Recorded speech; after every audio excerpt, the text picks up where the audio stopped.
का एएसआई की टीम ने सर्वे किया था, क्योंकि हिंदू पक्ष का कहना था कि ये हरिहर मंदिर है। उसके बाद जिस तरीके से आर्कियोलॉजिकल सर्वे ऑफ इंडिया की टीम और उसके अधिकारी सर्वे करने के लिए पहुंचे थे, वो रिपोर्ट बंद लिफाफे में कोर्ट के सामने पेश कर दी गई है। हालांकि जैसा कि मैंने कहा, बंद लिफाफा जो कि अभी भी बंद ही है।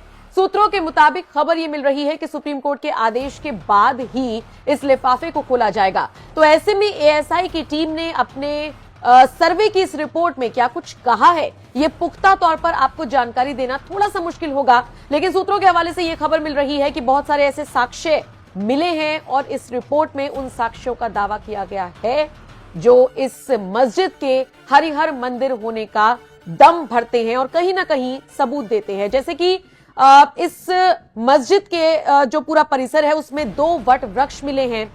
मस्जिद के अंदर कुआं मिला है जो आधा अंदर और आधा बाहर बताया जा रहा है, हालांकि बाहर वाले हिस्से को ढक दिया गया। वट वृक्ष का जैसे कि मैंने जिक्र किया, बरगद के पेड़ की पूजा किस धर्म में होती है ये आप भी अच्छे से जानते हैं और हम भी।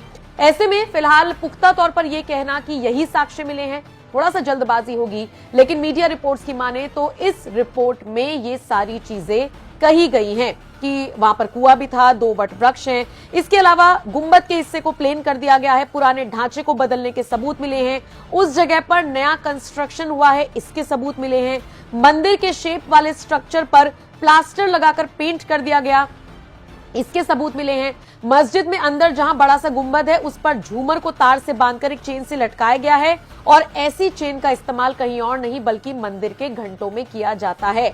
तो ये कुछ साक्ष्य हैं जो सूत्रों के हवाले से मैं आपको बता रही हूं। सोशल मीडिया पर तमाम तरह की रिपोर्ट्स वायरल हो रही हैं जिनके आधार पर कहा जा रहा है कि साक्ष्य मिले हैं, लेकिन बंद लिफाफे में ये रिपोर्ट पेश की गई है। बहरहाल जब ये बंद लिफाफा खुलेगा तो क्या कुछ खुलासे होंगे ये देखना दिलचस्प रहेगा। लेकिन इन सब के बीच शाही जामा मस्जिद के ठीक सामने जो पुलिस चौकी बन रही है उसको लेकर कुछ नेता राजनेता कह रही हैं कि ये तो वक्फ की प्रॉपर्टी है। ऐसे लोगों को अब जवाब दिया है संभल के एसपी और डीएम ने। बाकायदा एक प्रेस कॉन्फ्रेंस कर एक खान साहब का जिक्र किया गया है और बताया गया है कि कुछ दस्तावेज प्रोवाइड कराने की कोशिश की गई, हालांकि ये पूरी तरीके से फर्जी पाए गए। एसपी और डीएम साहब का सीधे तौर पर कहना है कि जो कोई भी इस जमीन को जबरदस्ती वक्फ बोर्ड की बताने की कोशिश करेगा या फिर लोगों को भ्रमित करने की कोशिश करेगा उसके खिलाफ एफआईआर की जाएगी। इस प्रेस कॉन्फ्रेंस में एसपी और डीएम संभल ने क्या कुछ कहा, इसी प्रेस कॉन्फ्रेंस के साथ आपको छोड़े जा रही हैं। बाकी इस खबर को लेकर आपका क्या कुछ कहना है, कमेंट सेक्शन में अपनी राय हमें जरूर दीजिएगा। अवगत है और ये आज की जो पीसी है ये एक का प्रतिनिधि मंडल जिसने अभी रिसेंटली यहाँ पे विजिट की थी उसके बाद में कुछ कागज दिए थे, तो मैं डीएम सर से अनुरोध करता हूँ कि उसके बारे में थोड़ा ब्रीफ करने का कष्ट करें। वर्तमान में जो विवादित धर्म स्थान है उसके सामने सत्यव्रत पुलिस चौकी का निर्माण हो रहा है। उस पुलिस चौकी के विषय में एक हमें उर्दू के अंदर डॉक्यूमेंट मिला था। इस डॉक्यूमेंट का अनुवाद भी उन्होंने दिया था। ये हमारे पास एक अनुवाद है पूरा, जो इसके अंदर कुल 20 बिंदु दिए हुए हैं और उन 20 बिंदुओं में लिखा हुआ है कि ये चारों ओर उत्तर दक्षिण पूर्व पश्चिम की चौहद्दी या बाउंड्री है और इनके बीच की संपत्ति वक्फ है। 23 अगस्त 1929 को मोहम्मद अब्दुल समद जो निवासी मोहल्ला कोट संभल है, उस समय जनपद मुरादाबाद था, उनकी ओर से एक अनरजिस्टर्ड वक्फनामा सामने आया है। उसमें क्रम संख्या 1 से 20 तक जो संपत्तियां हैं उनका भौतिक निरीक्षण और अभिलेखीय परीक्षण त्रिसदस्यीय समिति ने किया है, जिसमें हमारे यहाँ के एसडीएम, सीओ और यहाँ के ईओ तीनों लोग थे। इसमें जो सबसे प्रमुख बात है वो है कि अभी तक किसी भी व्यक्ति ने कोई भी आवेदन हमको यह नहीं दिया है कि यह हमारी संपत्ति है, अर्थात कोई प्रभावित और विधिक पक्षकार हमारे सामने अभी नहीं आए हैं। दूसरी बात, जिस स्थान की बात की जा रही है उस स्थान के अंदर जो संपत्ति कहते हैं दर्ज है वो 18, 19 और 20 संख्या पर है और वर्तमान में उस जगह की किसी भी प्रकार की कोई भी व्यक्ति वहां निवास करता है, उस नाम से कोई निवासित रहा है या वो गाटा संख्या जिसका उल्लेख किया गया है उसका किसी भी प्रकार से कोई भी साक्ष्य नहीं है। तीसरी बात, यहाँ कुछ जो क्रम संख्याएं हम आपको दिखाऊंगा, हमने इस तरह से चौहद्दियों का निर्माण कराया, जो परीक्षण किया हमारी पूरी टीम ने। उन्होंने देखा कि जो क्रम संख्या 9 के ऊपर एक अंकित चौहद्दी है, तो ग्राम बिछोली तथा शेर खां सराय दोनों के बीच की दूरी 4 किलोमीटर है और बीच की 4 किलोमीटर की पूरी भूमि उसके अंदर वक्फ के रूप में लिखी हुई है, जो अनरजिस्टर्ड, बिना आवेदनकर्ता और बिना किसी स्वामी के है।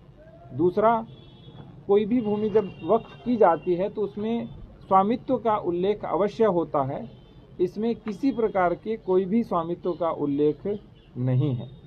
तीसरी बात, वर्तमान जो भूमि है वहाँ पर कोई मकान स्थायी अस्तित्व में नहीं है, किसी प्रकार के जो नाम दिए गए हैं उस प्रकार के नाम भी वर्तमान में अस्तित्व में नहीं है। तो इससे ये प्रश्न चिन्ह उठता है कि जिस भूमि की बात की जा रही है, जो वक्फ की गई है, उसकी वास्तविकता क्या है, किसी ने अभी इसके विषय में हमें अवगत नहीं कराया है। उस वक्फनामे को देखें तो जनपद संभल की हजारों बीघा भूमि का बैनामा कर दिया गया है, जबकि मोहम्मद अब्दुल समद की अपनी संपत्ति का उसमें कोई उल्लेख नहीं है। उस वक्फनामे में यह भी लिखा हुआ है कि अपनी संपत्तियां मदरसे के निर्माण हेतु दे रहा हूं।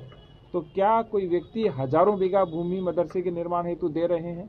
तो 1 से लेकर के 20 तक की संपत्ति में कहाँ मदरसा बनना है, कौन सा मदरसा बना है और किस तरह से उस मदरसे का निर्माण होगा, उसका कोई उल्लेख नहीं है।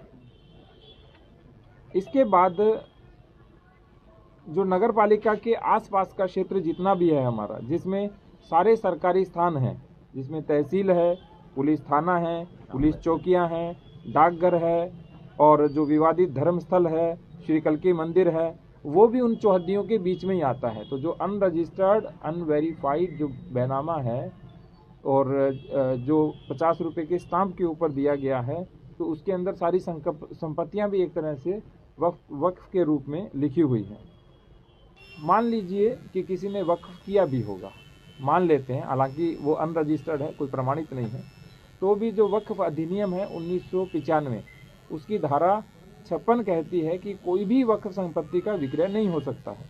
तो अभी यह भी संज्ञान में आया है कि इस के आधार पे कोई हमारे यहाँ कोई रजिस्ट्री नहीं हुई, लेकिन मौखिक रूप से और एग्रीमेंट के आधार पे खूब सारी संपत्तियों का क्रय विक्रय भी हो रहा है। तो जो कमेटी की रिपोर्ट है एसडीएम, सीओ और ईओ की, उन्होंने प्रथम दृष्टया संपत्ति क्रमांक संख्या 1 से 20 तक की सारी जो चौहद्दियां हैं, उन्होंने बताया है कि ये फर्जी प्रतीत होती हैं और जो संलग्न वक्फनामा है उसके दस्तावेज भी फर्जी प्रतीत होते हैं। और सबसे बड़ी बात, इसके संबंध में आगे की कार्रवाई कप्तान साहब के माध्यम से हम करेंगे और जो भी विधिक कार्रवाई और वैधानिक कार्रवाई होगी वो की जाएगी। कप्तान साहब, कागजात हैं उनका परिशीलन करने पे तो ये पाया जाता है कि जिस कोतवाली में आप बैठे हैं, ये भी जो 1905 या 1906 में बनी है, ये भी एक वक्फ प्रॉपर्टी है। और इस तरीके के जो कागजात प्रस्तुत किए गए हैं, जितने भी वक्फ प्रॉपर्टी के कागजात हैं, उन सबको वेरिफिकेशन करवाया जाएगा उनका। जिसमें सेक्शन 56 है वक्फ एक्ट 1995 का, उसका जो वायलेशन हुआ है उन सबका भी वेरिफिकेशन कराया जाएगा। और जहाँ जहाँ पे इसके वायलेशन को पाया जाएगा और फर्जीवाड़े करके, डॉक्यूमेंट करके, एग्रीमेंट करके जो एक्सचेकर को भी जो लॉस हो रहा है, ये बेनामे कराए जा रहे हैं, जिसका कोई लीगल सेंटिटी बेनामे के तौर पे, जो सेल डीड के तौर पे होना चाहिए, वो नहीं है, उन सब में भी कार्रवाई की जाएगी। और इस पर्टिकुलर केस में जो रिपोर्ट एसडीएम, सीओ और ईओ ने दी है,